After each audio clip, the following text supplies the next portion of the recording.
This is small credit limit. All right, guys, we're ready. I'm going to call the November 2nd meeting of the Joint to order. First on my business, approval of the minutes of September the 7th.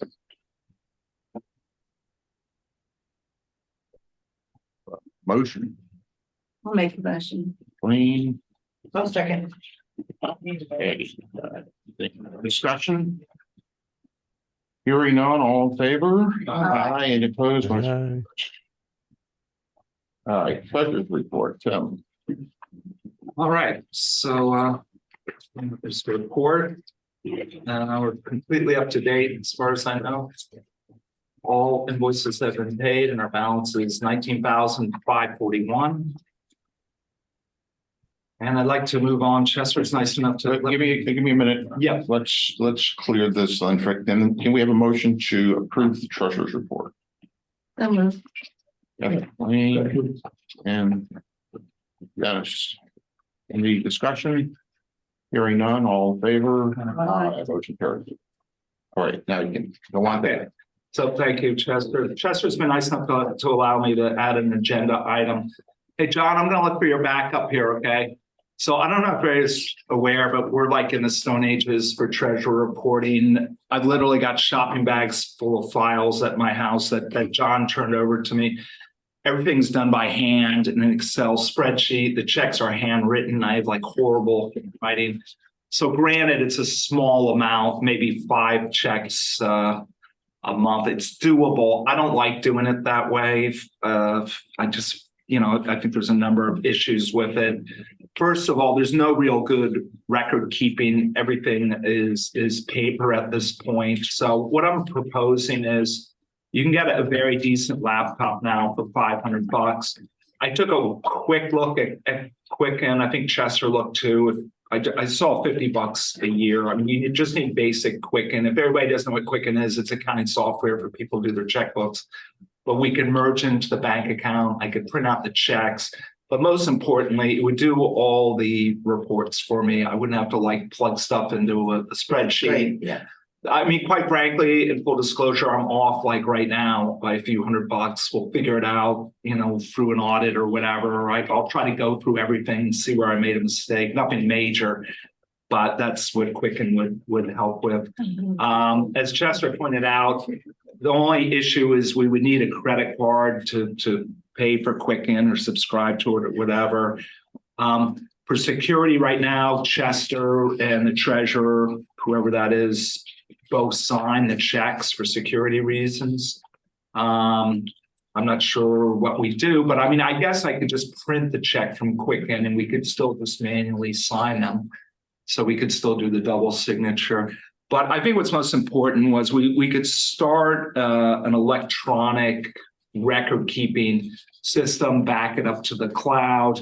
That way we get a new treasurer. I just hand over the laptop. It's all in there. And I guess we figure out some sort of security access to the records. If you really want to do it right, we should probably scan all the old records in, put it up on the cloud and have it someplace, because it's literally all in paper in my house right now. So God forbid there's. You can scan that. All you need is a username and a password to log in. So Right. you can share that with whoever you needed to. So. Right, Yeah. right. Or if there's a new treasurer, you could change the password. Yeah. So the old treasurer doesn't have it anymore, and the new treasurer and Chester have it. But I don't know if anybody sees any issues with this, or you want Chester and I to study it more and come up with an actual, proposal. And I'm good with it. I think you need it. Yeah, I assume all the security is in place. If you use a separate laptop, you have passwords to open it and all that stuff, right? yeah, I think, John, we just set it up, and then when you change treasurers, you change the password and the access to Quicken. And I mean, John, you agree, right?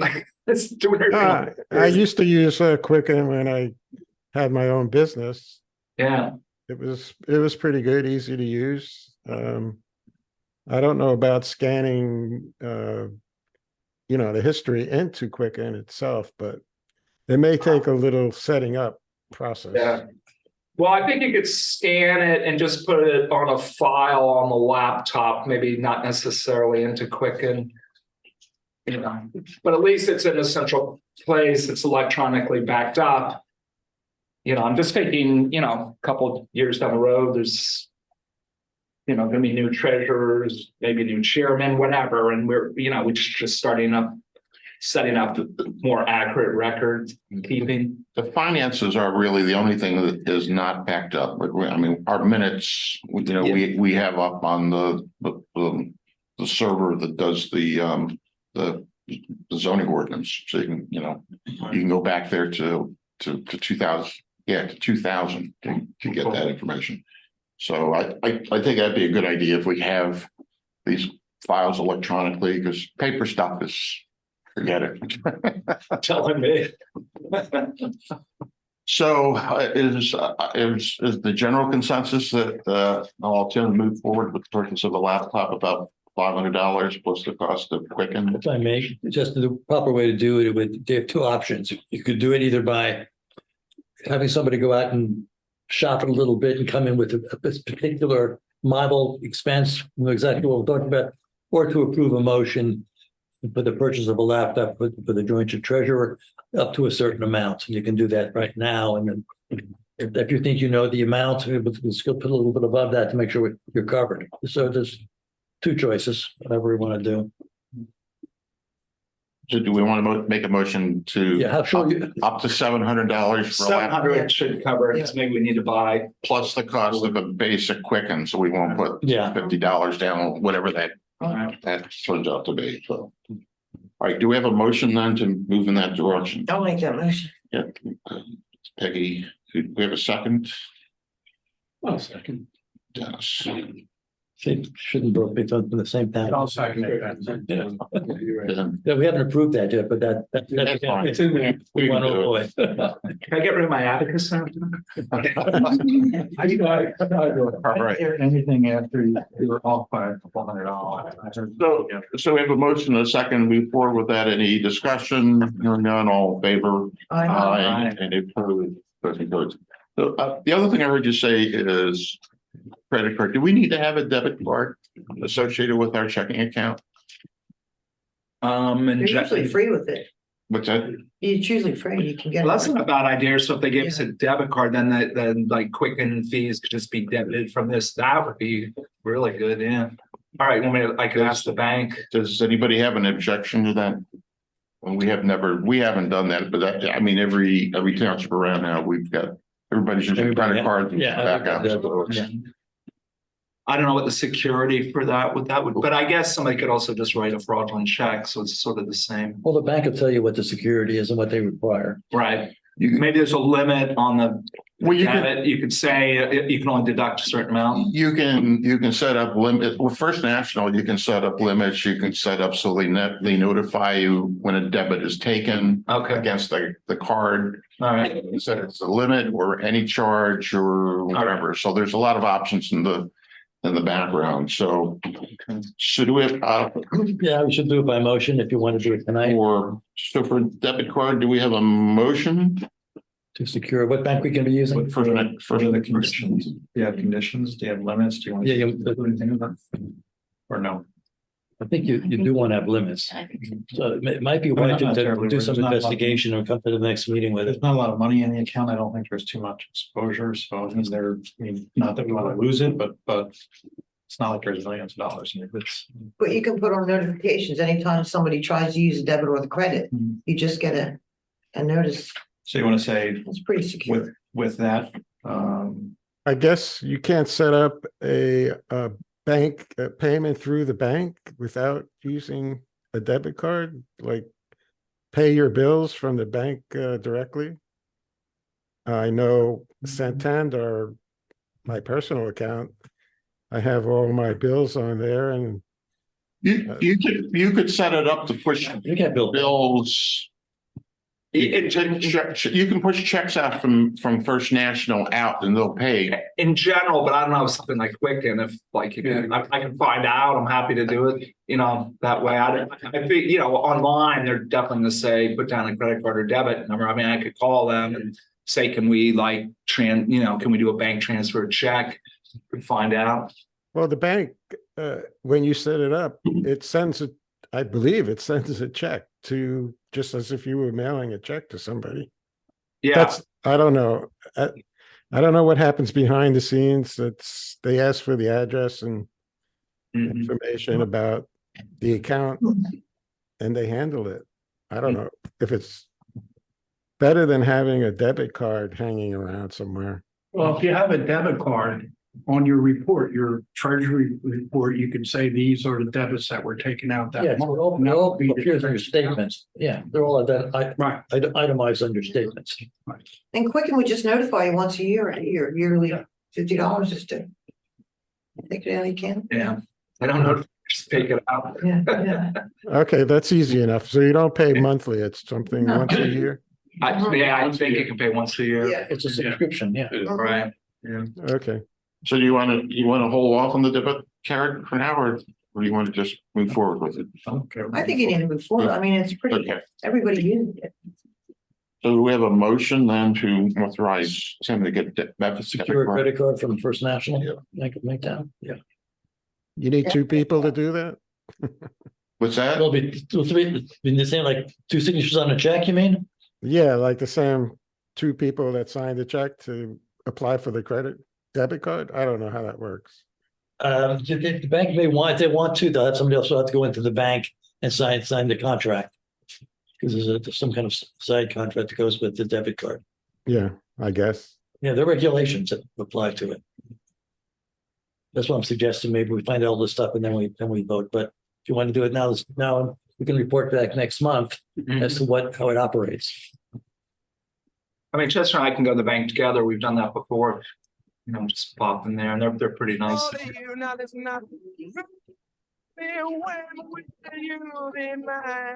When is that? John, turn on your radio, will you?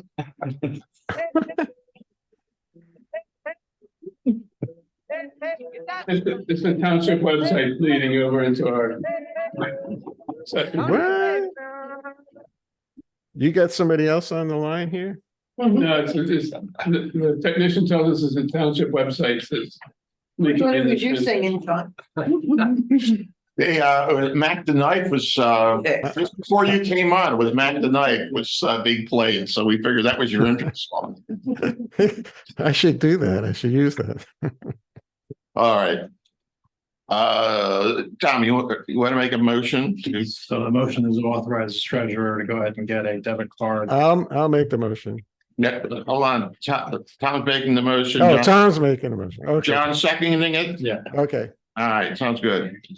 So we have a motion and a second. Any discussion? Hearing none, all in favor? Aye. Motion carries. All right, solicitor. Yes.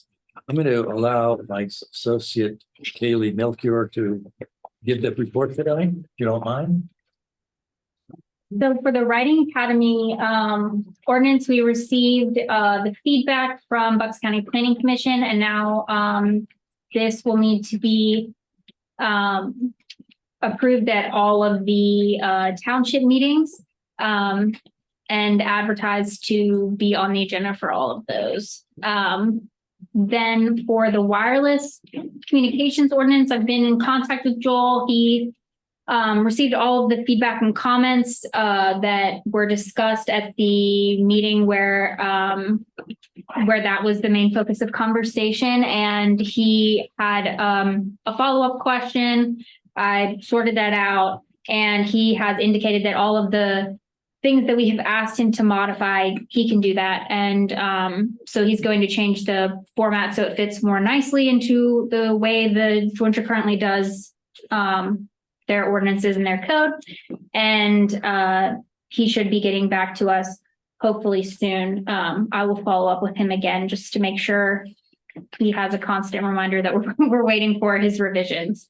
But I have not received anything updated at this moment. For the jointure agreement addendum, Newtown's reviewed it, and then Wrightstown reviewed it. I think there were some comments from Newtown regarding one portion of that. I don't think that I have any information that Upper Makefield has reviewed that yet. So that will need to be looked at by Upper Makefield, and then we'll need to discuss some agreement to finalize that draft. And then for the electric vehicle charging stations, I have the revised clean version that incorporates some of the comments that happened the last time we discussed it. Also incorporates the Bucks County Planning Commission guidelines for electric vehicle charging stations. Circulated, right? That is sent to everyone. Okay. And We're gonna then discuss that. Is she gonna go through it and then we'll discuss it later, or should we discuss it now? Let's go ahead and finish your report, then we can Okay, discuss whatever you like. okay. And then for the billboard use, we're still waiting for input from everyone on where those ideally would be located. No one really wants them anywhere, but they have to go somewhere. And so we need areas from each township where we could put that into the ordinance so that we're complying with the law. And then for the expansion of non-conforming structures, I don't know that I have been involved in that. So I don't have an update on that, or the parking core apartment building use. It hasn't been reviewed by Upper Makefield and Newtown yet. Okay, so Yes, get on our agendas. that's what I have. And then we can discuss the electric vehicle charging stations a bit more. I sent out a copy of that to everyone who was on the email that contained the agenda. So hopefully everyone had a chance to take a look at that. Yeah. And there's also the parking core apartments that we've asked everybody. It's a validity. That's challenged, but it's a validity. It's a text amendment to our zoning. They want to put those apartments surrounding a garage at the internal structure at the corner of Sycamore and Swamp Road in Newtown. It's what the Planning Commission has given us a letter of review, basically critical of it, and Newtown is critical of it as well. We're awaiting some response from Upper Makefield on that before we sort of make the final decision on how to proceed. We did get a letter, didn't we, from Whitestone? Yes, Right, yes, right. Side has done what they need to do. That's his Newtown. Okay. All right, so we want to talk around the electric vehicle charging? Before we get totally to that, can I ask a question? Sure. Did Joel at I forget his last name, Wilson? Joel Winston, yes. Winston. Has he indicated a time frame that he expects to have it done? He has not given me a time frame, but I'll follow up with him and circulate that as soon as I hear back. He's had it for a couple of months at this point, so it should be getting. Yeah. I know he's got a long list, but it could be. There was a payment issue that he might have been. Well, as far as I know, he's been paid everything he's billed. It's been completely paid. Yeah. Yep. Okay, thanks. How about the comprehensive plan? I thought, We haven't gotten there yet. oh, We're still on solicitors. Well, we will get to that in just a oh, minute. okay, you're going in order. Sorry. Yes, Yeah. Kathleen, you ready? Yeah, on the electric vehicles, I had two small comments. On page 3, just the numbering goes from 1, 2, and then 6. I don't know if it shows, if that's just an error, if it was done specifically to show something was taken out of there The papers. under commercial use.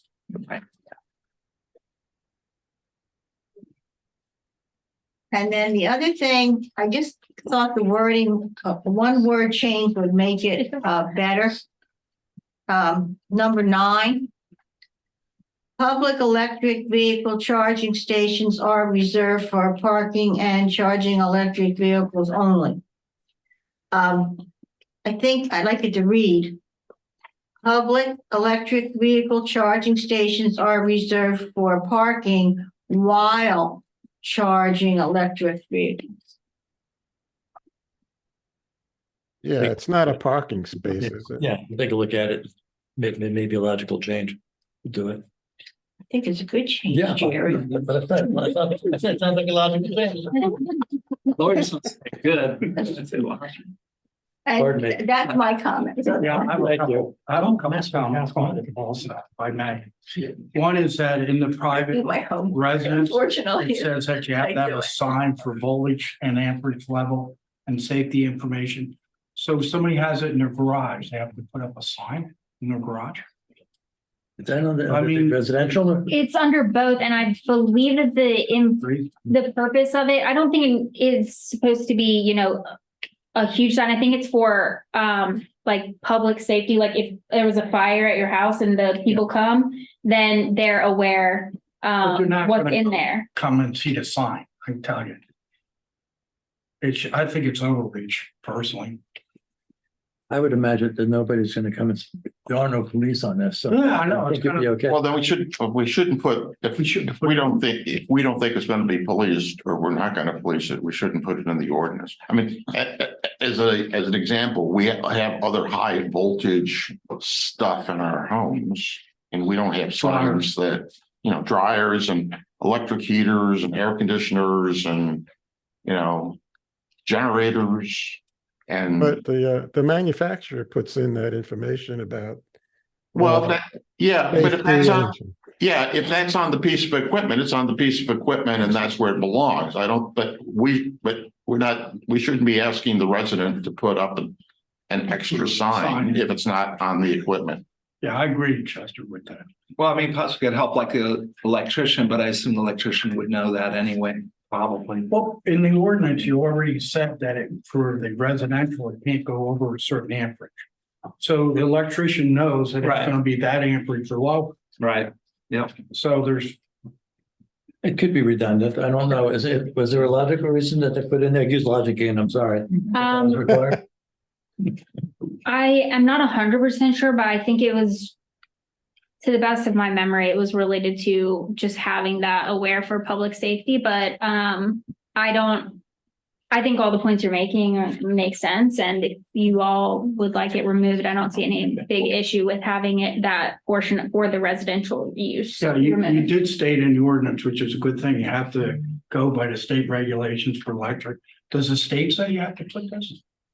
I don't think so. If they don't, I've then never seen anybody's house that has. no, to have a sign in the garage. Well, we can double check to make sure that. Yeah, if nothing it's somewhat the legal state, then required. you gotta put it Yeah, there. we'll I check, got we'll that. double check that. Well, if it is the state regulation, then it wouldn't matter whether it's in our code or not, because it would be, they'd have to comply with it, since we say they have to comply Okay. with them. So even if we took it out, it's not like we would be telling them, oh, you don't have to follow that. Okay. They would still Fair need to be enough. compliant. Fair enough.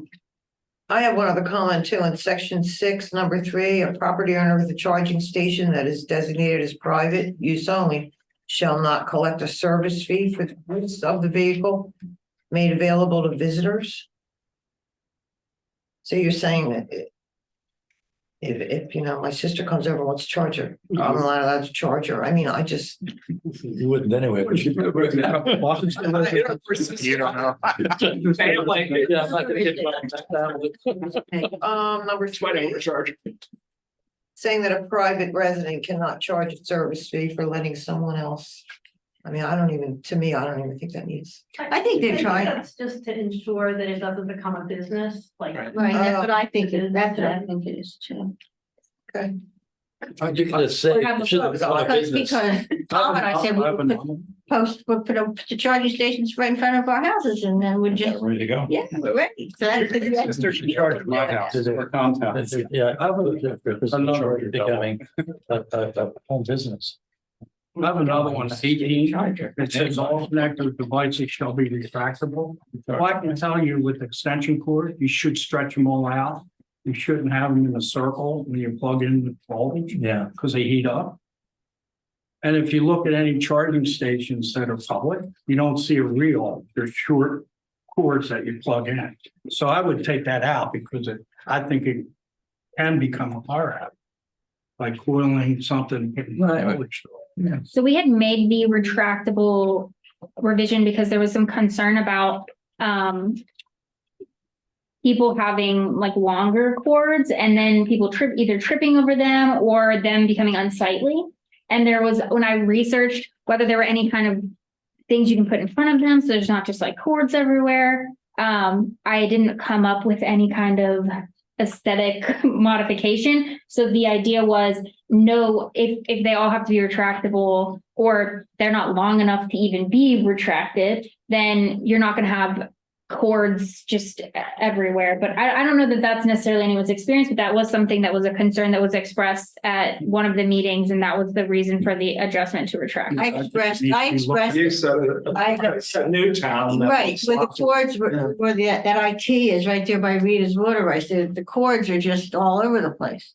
That's why. Yeah, but Question, do they make retractable units? for I have commercial never use? seen one on the charging.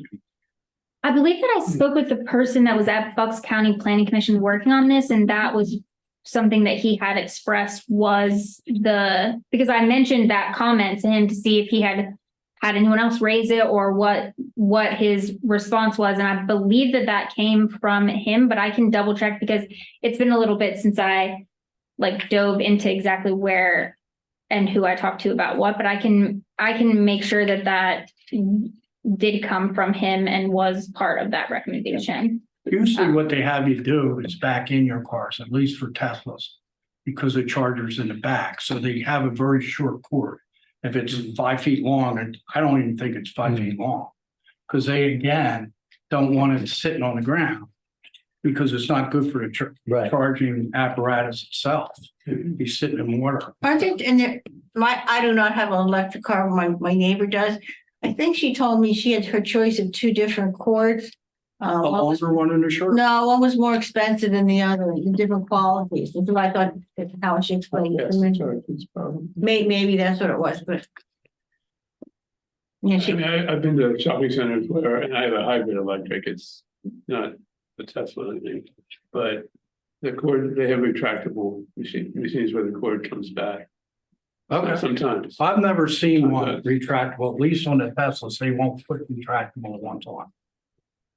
Because again, when you lose electric, you can heat it up. It becomes oil, right? Okay, yes, particularly if you put some voltage to it, and, you know, they're putting some voltage to it on a, class 2 or type 2. Just research. Well, I don't know the answer to it, but I'm just saying that. maybe we can put in the ordinance, when you do your research, a definite length, like Yeah, no maybe that's longer the than answer. 3 feet or whatever the cars need. Yeah. Would you want it to have a length that you would not require it to be retractable? And then we do not want it to be retractable at all? Or is it up to a certain point? Because then we may need to come up with another solution to the concern about the cords that are. Like, I don't Because even there's make still gonna be- retractable ones, do they? I don't know. He was saying he's seen a retractable. I would think the longer cord, if you're gonna retract it, you're gonna have more coils in it. Yeah. So that would make that situation of heating up even worse than a short one. So I would not be in favor of having retractable cords. I'd be more in favor of having the cord the appropriate size for that charging area. So the takeaway is everybody wants it to be safe Yes, and neat, correct. Okay. whether that's retractable or Yeah. lying on the ground in a puddle or. Yeah, that's why I don't. It sounds like we don't wanna, certainly sounds like we don't wanna require that they be retractable if there is a Well, retractable. it sounds like it's a bad idea to have it required. Yeah. Yeah, maybe it's, you could use or, something like that. I will look a little closer into what the standard models are and what is out there so that whatever we are putting in there directly aligns with the more common ones so that people aren't having a hard time installing charging stations because we've made the rules so difficult. And then I will get back with what I find. Also, the other one that was under number 7, it says no electric vehicle charging shall be permitted overnight. How about in the hotel? Do they have to get up in the middle of the night and unplug it? I don't know. Mine takes 6 hours to charge. Because it's a hybrid, Yeah, so if it's 6 hours, Am I gonna get up in the middle of the night to? that's what I'm asking, you know, I'm I blocked. don't think so. Well, I had that same thing on mine about Okay. hotel use, because I know, somebody's gonna stay overnight, Right. so that's technically overnight, but I also was thinking about there are businesses in the juncture that run 24 hours a day. So does that mean an employee working the midnight shift couldn't charge his vehicle up? It kind of defeats the purpose. Yes, it does. So I think we need to kind of, Yeah, that's some And flexibility. you know, what's interesting, Chester, when you talk about that, nowadays with the gas stations, a lot of them are open because you can use a credit card. So you can pump gas right through the night. But see, I hate to limit the electric when we have fossil fuels that are allowed to do it. You know, I think that discussion came about when we were concerned about like people that were charging in an apartment where a lot of people, you know, they're public for the people in the apartments. So they go, they put the car in, they plug it in, and now nobody else can use it. I think that's where I think Yeah. that might be one of the concerns with where that came from. but how long does it take to charge a vehicle? Well, I don't know, because I don't have. 6 hours, he said. So if I come home, if I would come home to my apartment at 11 o'clock at night, I'm gonna take and plug it in and go to bed. I Right, mean, it's, that's the problem. yeah. So, and if it's done at 5 in the morning, I'm not gonna get up for it. I'll get up at 7. Unplug it. Well, I think one of the options would be to put a limit on how long someone could be there, but I don't know how you would ever check that, you know, I It's think that. interesting, Tesla has already looked at that. And what they do is put idling fees. If you're plugged in and you're fully charged, after it fully charges, if you sit there greater than 15 minutes, they start charging you. Oh, wow. So you get out of that. So you don't have that problem. Electric charging you? They charge, give you an electric charger? Yeah, if you go to their superchargers and you charge your car, and you know, it may take an hour to charge or an hour and a half, or whatever it takes. No, when you say, when you People- say they charge you, you mean they charge you money. Yes, they charge you money. They don't charge you electricity. No, they don't charge you. There's been a lot on the news too lately about the electric cars aren't selling anywhere near what they anticipated. Well, part of the issue there, they're even saying it is that Ford really got slammed with it, with their Lightning truck. You couldn't drive it on any trips. You'd have to stay right near your house to be able to charge it. I think when you get more charging stations, Take some of out that of fear is gonna planning go to away. take a long trip with the electric car. Yeah. Exactly. Yeah. So we don't want to make it difficult at the same time. Well, it's like the cruise ship with the people that reserve the chairs at the pool. They never resolved that after all these Yeah. years. How, you know, if someone gets a solution. Yeah, they'll figure it out because Tesla already figured it out. They charge it for just sitting there after 15 minutes. It starts, and they go off a credit card. So you have to have your credit card already in their system to charge. So they're automatically debiting your credit card. Yeah, it's doing a great job with that. I wish we'd do the same with X. Yeah. Yeah. How would you enforce this in a public, in a commercial use? I mean, overnight charging. I mean, it'd never be enforceable. Well, that's why it should come out, John. Right, I agree. Oh, with- okay, everybody agrees it should come out. That's what we were saying. We needed to- I think you wait till there's a problem and then you fix the problem rather than just trying to anticipate the problem that never exists. Right. What other change the 2 changes I noticed is on number 28, it says that signs will be consistent with sign regulations contained in the ordinance, which I think is correct and should be a period, and that's it. And then a second corollary to that, it goes on to say no digital advertising signs shall be permitted on the electric charging stations. If I go back to the E30 ordinance, we kind of, Oh, no. except as provided by law, there would be no musical, audio, or video advertising or entertainment on one of these things. The only difficult I saw that is that how would they change the because the sign says how much it has to cost per watt. It had it in there. Now, what happens when they change the price? There's where they have to make a new sign. I'm assuming that everything is connected digitally to. But that's not advertised. No, I'm just saying how, but there is in this, there's that says you have to have a sign that has some cost, which I'm okay, but even gas stations don't do that because the pump puts the cost. So it has to be somehow digitalized or something, because they're not gonna keep replacing signs. Correct. When their prices change, but I don't know how you do it. I'm just, Right, but what you're trying to avoid is what they do at some gas stations and some municipalities where there's like a friggin' TV. yeah, you don't want that. And the thing's blaring, it's really obnoxious, right? I assume that's why that was put in there, Yeah, so there's not like a Mountain Dew commercial while Right. you're charging your car. right? I mean, I don't know how many people are standing with their cars while they're charging, but I think that was the point, was to not have the, Yeah, right. that Mountain Dew or other. Mountain Dew specifically, personal grudge, no Mountain Dew. How do you incorporate the cost? It's because you have that, the price of the watt into that. Well, that's okay. That's just like a little digital. Well, that could be. We're talking like I mean, the sign, Yeah, advertisements running through. I can tell you Tesla thought about this already. Yeah. yeah, So when you this, go to charge your car in your screen, it tells you. And it tells you how much, just like in a gas pump, how much cost now. Is it $1, $2, and it keeps going up the longer. So they already thought about this, so it's gonna come. I think the one in Richboro, I think they have video screens. At the Richboro Diner.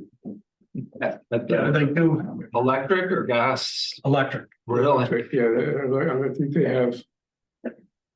I think they have a video. Yeah, they do. They have a video screen. Yeah. That's what we don't want. Right.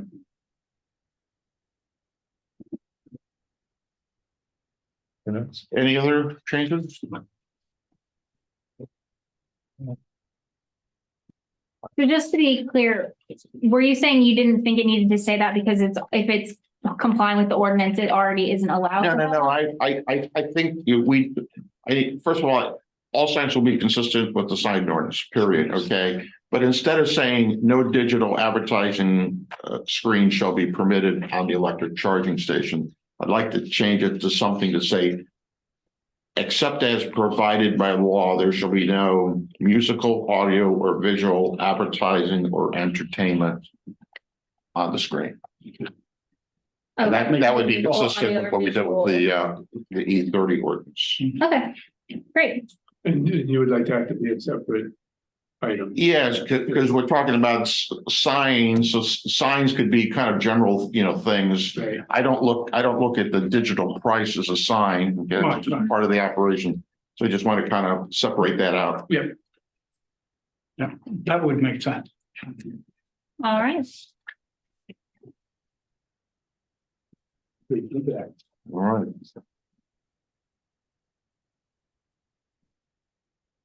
Anything else on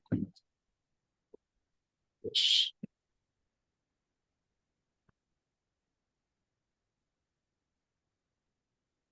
All right, we want to move to the comprehensive plan. I got it. Oh, did you do the billboard thingy? Did you talk about billboards yet? We didn't talk about billboards because none of the townships had provided any input. Okay, so we'll wait for that. Yep, Okay.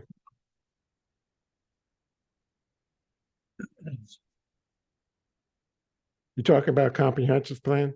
that's what we're going to. It's a 15-year comprehensive plan now. It is what it is, John. I thought that Upper Makefield the planning commission had reviewed it and sent it on to the board. What's going on with that? It hasn't been reviewed yet by the board. I expect that it will be within the next 30 days. Okay. And then what happens after that? You can't tell us what the planning commission has recommended or anything like that? Steps. Is that a question for me? Or? No, I think it's a question for Lisa. I'm sorry, could you repeat that? Well, the Upper Makefield Planning Commission reviewed it, and it hasn't come before the Upper Makefield Board. But did the Bucks County Planning Commission aware of what the Upper Makefield Planning Commission's comments were? They wouldn't get that, they wouldn't get that until the supervisors had reviewed it. Yeah, because I think the comments as we receive them are by township, so, I know the planning commissions have looked at the draft first, provided their comments to the governing body, and then the supervisors, it sort of comes as one from each township. Okay, I don't know if you got a handout, but we just got a handout and it actually does all the steps. Yeah, and actually, so this I just emailed to Chester late this afternoon, because we wanted to talk about sort of a timeline and what the steps are for adoption. So, do you want Jeremy? Yeah, Email? I'm sending it to you right now, John, so you have it in front of you. is that the one with all the boxes and arrows connecting them and stuff? No, it's 11-point set of directions. You should, if you have access to your email right now, it should be in your inbox. Okay, I can look at that later. It's not a issue right now, I guess. I just thought maybe we could go over this together. What I did, I guess, are we done talking about, first of all, all the comments, right? We're still, okay, that's, okay. So we're gonna, once we get them, and that sort of leads into this, I guess we can go through each step. Basically, section 302 of the MPC spells out the steps necessary for municipalities when they're adopting comprehensive plans. And it follows the same with the multi-municipal plan, although we have a little bit different, we have some additional steps because we have to send it back and forth to the townships. But the first item says, once the jointure is satisfied with the draft, council goes to forward it to the 3 individual townships for the planning commissions and the board of supervisors to review. So that's one we can check off. We have already done that. The second listed item here is the township planning commissions and board of supervisors review the draft, send any comments or suggested changes back to the jointure. And if there are none, that message is also relayed. And what will happen is the jointure, meaning Jeremy and I should get the comments. We'll put the comments together, bring them before the jointure to discuss. So then that goes to number 3. The jointure considers the recommended changes received from each of the 3 townships. If the revisions to the draft are agreed upon, a revised draft with the agreed upon changes will be sent back to each of the 3 townships. So once the jointure looks at the recommendations by each of the townships, makes a decision, we're going to update the draft to reflect what the jointure decided. And as I understand it, it should go back to the municipalities. So these would be the next steps at this point. Township officials are asked to review the revised document and give the go-ahead when they're ready to move forward with the adoption process. Number 5, once there is an agreement on the draft document, it is advertised for adoption at public hearings scheduled in each of the 3 townships. Let's see, 6, the proposed update to the plan must be sent out to various agencies, one being the Bucks County Planning Commission. And that might sound a little bit weird because we worked with the jointure on this. However, there still has to be an official BCPC review. So it would be the Bucks County Planning Commission, all contiguous municipalities, which at this point I forget, but it's like 14, I think, right? It's quite a few. Yeah, you're going around. Yeah. And the school district, so the local school district being Council Rock. So those entities all get the draft with, a request to review it and provide comments if they want. And there's 45 days. That's a 45-day time period set by the MPC. Looking at, in terms of the municipal meetings, each municipal planning commission must hold at least one public meeting to review and accept the comments on the document before forwarding the document to the governing body. Number 8, each township board of supervisors shall hold at least one public hearing that pursuant to public notice. And at the public hearing, comments from the municipal planning commission, county planning commission, surrounding municipalities and the school district shall be considered. If there are substantial changes to the draft, there would need to be another public hearing. And that would also, pursuant to public notice, before they can proceed to vote on the document. For substantive changes, each planning commission, board of supervisors, and BCPC must again review the document. Adoption of the document is by resolution carried by the affirmative votes of not less than a majority of all members of the governing body. And then all 3 townships must adopt a proposed update to the plan for it to become official. In terms of, these are the steps. So we sort of have checked off the first 1 or 2. I think the time is, there's a lot of back and forth with the municipalities. And I was trying to look at just a calendar, just to sort of schedule it out. I don't know if this is possible, but I thought if we had gotten all the comments and could put them together by the December jointure meeting, they could be discussed at the December jointure meeting. Then in January, at that meeting, hopefully there's like a consensus and the group says, okay, let's move forward. Then the document, we would send the document back to the 3 townships. Then they would have, whatever time frame they need. Hopefully it wouldn't be much at all because they've sort of everybody's already looked at it. So I'm thinking maybe that takes us into January. Once there is an agreement on the draft, let's say go into like January, February, it's advertised for adoption of public meetings or public hearings scheduled in each of the townships. So I'm thinking like February, it should come back, sometime in February, it should come back to the jointure. And this is saying everything goes without any delay. Then in terms of sending it out to the Bucks County Planning Commission, the surrounding municipalities and the school district, that, if we move forward where it comes back to the jointure in February, I think that takes us to mid to late March. Once we send it out, because we have that 45-day period.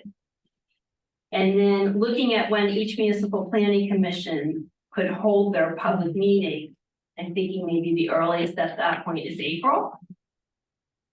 And this might be wishful thinking, to tell you the truth, but this is what I'm just looking at the calendar.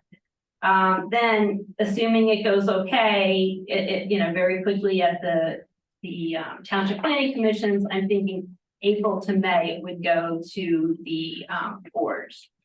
So I'm thinking if there are no revisions, possibly June, having a final, like an adopted plan. Does that seem reasonable?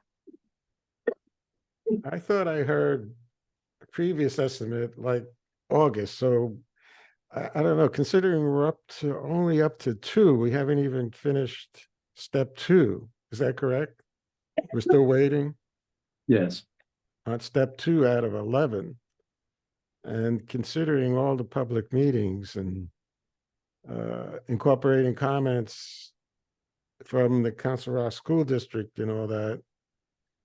And honestly, I'll be honest with you, I don't know, I don't know if the school district will have comments. For the comprehensive plans that we worked on, that I've worked on, school districts haven't commented. Doesn't mean they have that opportunity, but rarely do we get comments back. I was on 2009 on planning and I don't remember the Council Rock even being mentioned. Well, I'm sure they got. They got served. They definitely got served. Yeah. But I don't remember comments. Probably didn't. My experience has been that usually adjoining municipalities don't chime in on the comp plan. Unless, let's say, the plan called for a major high-rise development in Wycombe, I'm sure that Buckingham would scream bloody murder and would be upset. So, but given the fact that, you know, there's really no major changes in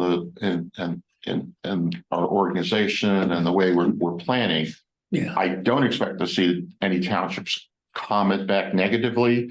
And the school district probably, you know, they might ask the only question about, well, you know, how many people do you think you're going to get, you know, coming into the jointure, because that, And what states are we gonna have? yeah, Right. but that might be it.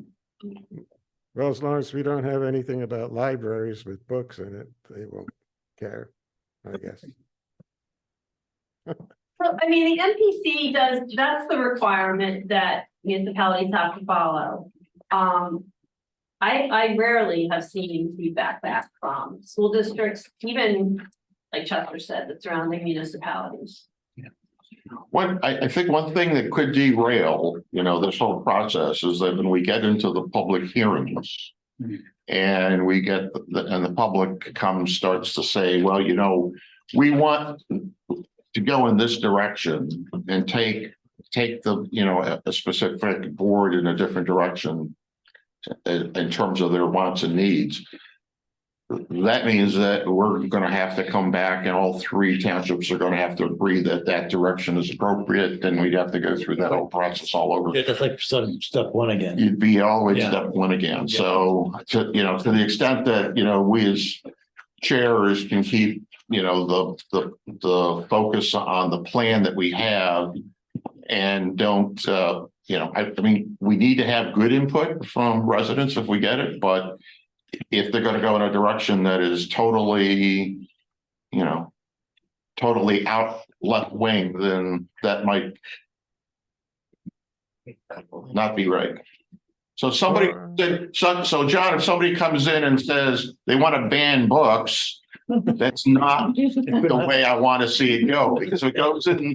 There's no section in this plan that deals with books. and We didn't put libraries. in the book bank section? Yeah.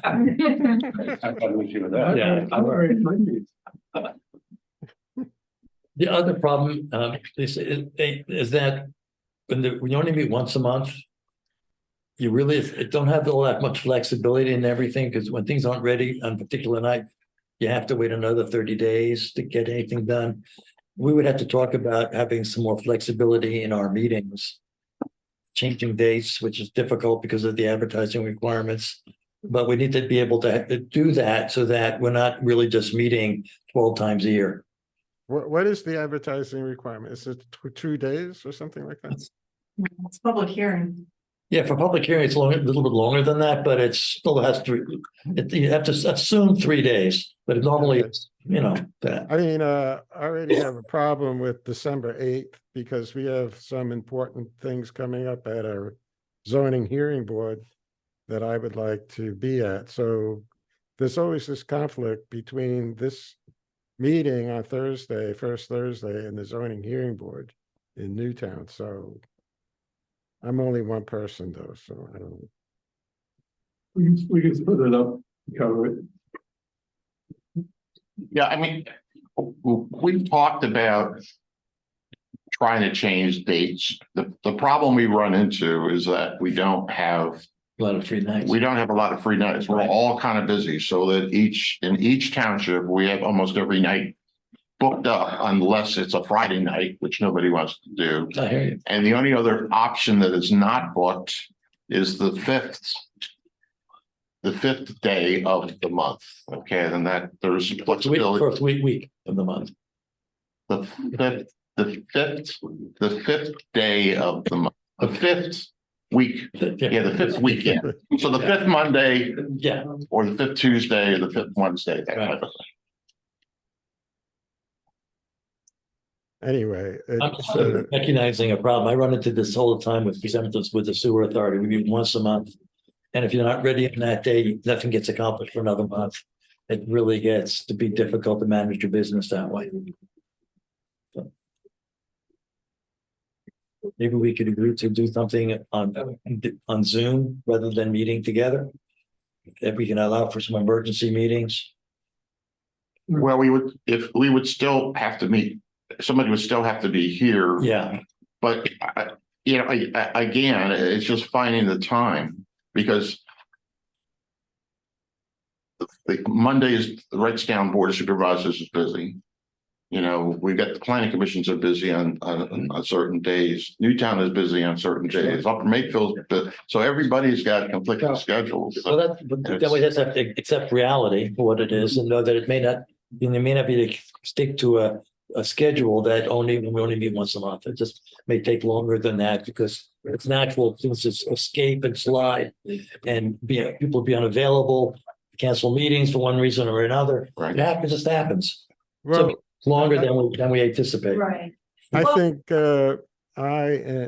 it would have to be a little bit more organized. For example, if I can't make a meeting, I should be discussing this with some other supervisors who will come to the meeting. So that, for example, my point of view is represented at a meeting that I can't make. And I frankly haven't been doing that. We haven't been only 2 supervisors at a time can get together to talk about, I guess, this matter without it being a public meeting. So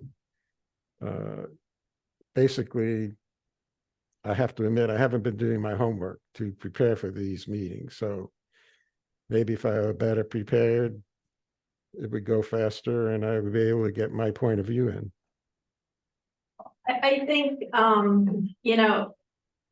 ideally, we wanted to do this in a year. Well, that came and went. Yeah. And then looking back at the last process, and I know the 2009 plan was a very big change from the previous plan, but that took quite a few years. So I think even for one municipality, a year sometimes isn't doable, a lot of times isn't doable, just because of the amount of discussion on certain issues.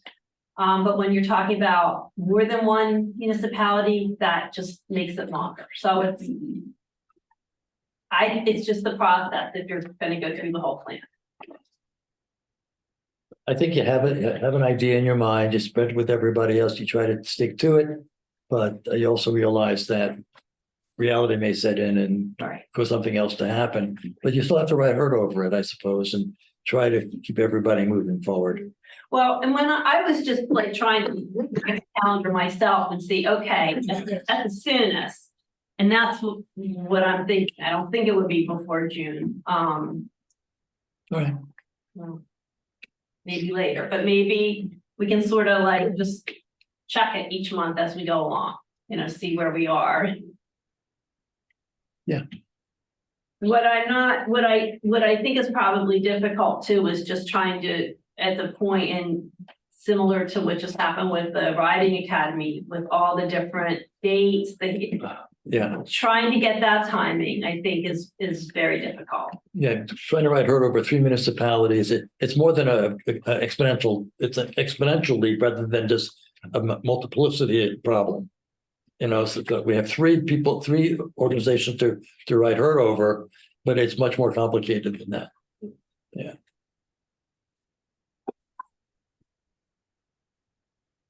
All right, any other questions on the comp plan? Right. Thank you for this. Any new business? Privilege of the floor, We do that? sorry? Were you gonna do you sent the changes to the jointure agreement out? Did we ever discuss that? I don't think that Upper Makefield's had a. They haven't do it yet. They haven't, you guys have a copy of it, but unless you guys come back. We can talk about your suggestion for sure, if you want to do it now, or we can wait for all 3. I'd wait till because Upper Makefield's got it, so they can look at it. Okay. Because my question was just is how come I got it it was one of the attachments, so why, was that a mistake or was I supposed to look at it or? Just an FYI? It's an FYI, Okay. because those were, Okay. Just don't understand. It's a significant suggestion, so it definitely should be part of your discussions when you get to it as a board. All right, any new business, any privilege of the floor? Did you want to ask the question of Upper Makefield, or do you want to wait till after the meeting? Let's wait. Okay, You make one suggestion, what it may be a good idea is at each of the meetings for the comprehensive plan is to bring up where we are in this, in these steps. And that way the townships could tee up the next step. And that may make it go a little bit faster. You know. Yeah, we'll include this in our report each month. Thank you. okay. All right, any public comment? There's none. So our next meeting will be December the 7th. Unless we have no agenda items for that date.